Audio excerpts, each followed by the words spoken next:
अंबेडकर नगर के कटेरी में उत्तर प्रदेश के मुख्यमंत्री योगी आदित्यनाथ ने जनसभा को संबोधित किया। सीएम योगी ने भाजपा प्रत्याशी धर्मराज निषाद को जिताने की अपील की।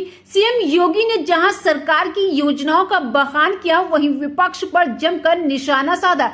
सीएम योगी ने आगे कहा, यह अवध प्रांत की भूमि है। एक और जहां कांग्रेस और सपा का गठबंधन है, ये राष्ट्रीय सुरक्षा के साथ खिलवाड़ करता था, लेकिन आज कोई भारत की सीमा का अतिक्रमण नहीं कर सकता।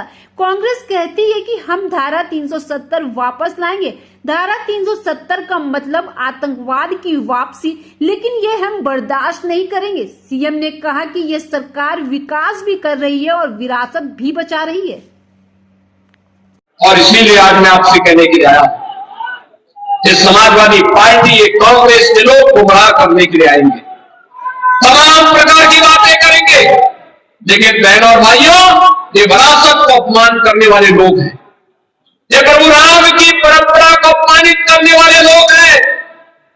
ये किसानों के साथ, युवाओं के साथ, नौजवानों के साथ अन्याय करने वाले लोग हैं।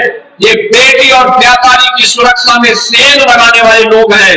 इनको अब आगे बढ़ने का अवसर कतई नहीं देना है, नहीं तो ये लोग फिर इनकी विरासत क्या थी, इनकी विरासत अगर देखना हो तो खान मुबारक ही समाजवादी पार्टी की वास्तविक विरासत है। अतीक अहमद और मुख्तार अंसारी इनकी वास्तविक विरासत है। ये भारत के देवी देवताओं को, भारत के महापुरुषों को सम्मान नहीं देते। डॉक्टर लोहिया तो इसी अंबेडकर नगर की धरती पर पैदा हुए थे, लेकिन आज की समाजवादी पार्टी डॉक्टर लोहिया और आचार्य नरेंद्र के मूल्य और सिद्धांतों से भटक चुकी है। और इसीलिए मैं आपका आह्वान करने के लिए आज आया हूं कि बहनों और भाइयों, भारतीय जनता पार्टी ने, एनडीए ने, राजभर पार्टी ने, निषाद पार्टी ने, अपना दल ने अपने प्रत्याशी के रूप में श्री धर्मराज निषाद को आपके बीच में आपका आशीर्वाद प्राप्त करने के लिए इस उपचुनाव में उतारा है।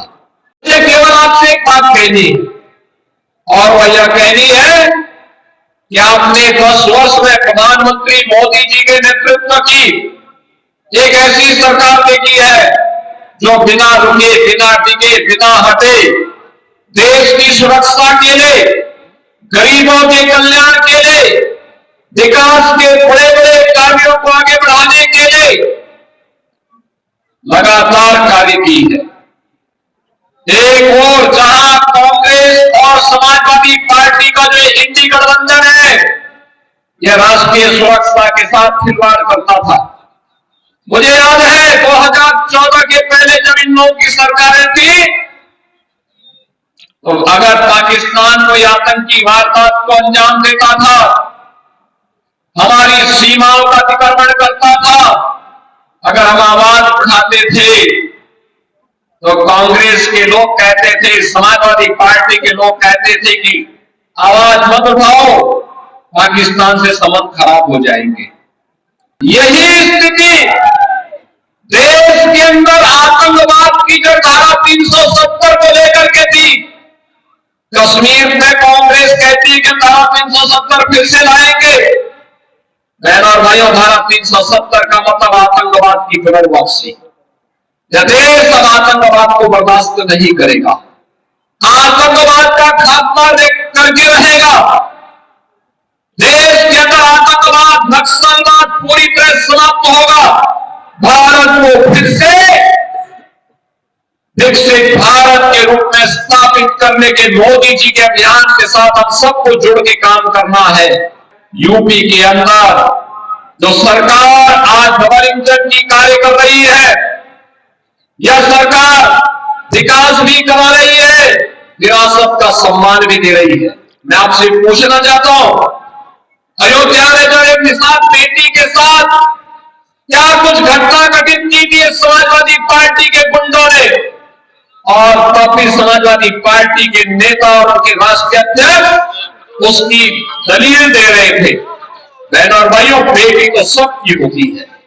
बेटी के साथ अगर कोई इस प्रकार का जुर्म करेगा, इस प्रकार का अत्याचार करेगा, कार्यक्रम में ही फोन तो हमारा तो संकल्प भी है कि उस दुष्कर्मी के लिए फिर जगह नहीं, उसकी जगह केवल और केवल जहन्नुम में हो सकती है, बाकी उसके लिए कोई जगह नहीं हो सकती।